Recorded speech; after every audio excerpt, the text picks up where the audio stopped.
Welcome to Penrose Learning, where we make understanding easy. You start by making access safe and immediate. Put on safety glasses and gloves, and disconnect the battery if you'll be near wiring. Once done, clear dirt around the clip with a rag and a small brush. This prevents debris from falling into the engine. Then, use a flashlight to inspect the clip orientation so you know how it sits. Make your first move with a flat pick to lift one edge slightly, then follow with needle nose pliers to grasp and pull. Now you focus on the tricky middle steps where space and leverage matter.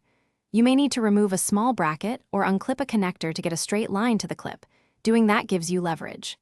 Next, slip a flat pick under the clip lip to pry it free while you steady the part with pliers, compress, twist, or rotate according to the clip type. Make sure to shield adjacent wires or painted surfaces with tape so nothing gets scratched. Finish by inspecting the clip and its mating groove. If the clip is deformed, replace it with the same size and type so retention is restored. Once you install the new or reused clip, seat it fully and reassemble any brackets or connectors in reverse order, making sure fasteners are snug to spec. Finally, test the assembly for movement. If it shifts, recheck seating. Troubleshooting tip. If a clip is stuck, apply penetrating oil, wait 10 to 15 minutes. Then work it free slowly with the pick and pliers. Thanks for watching. If this was helpful, leave a like and consider subscribing. See you next time.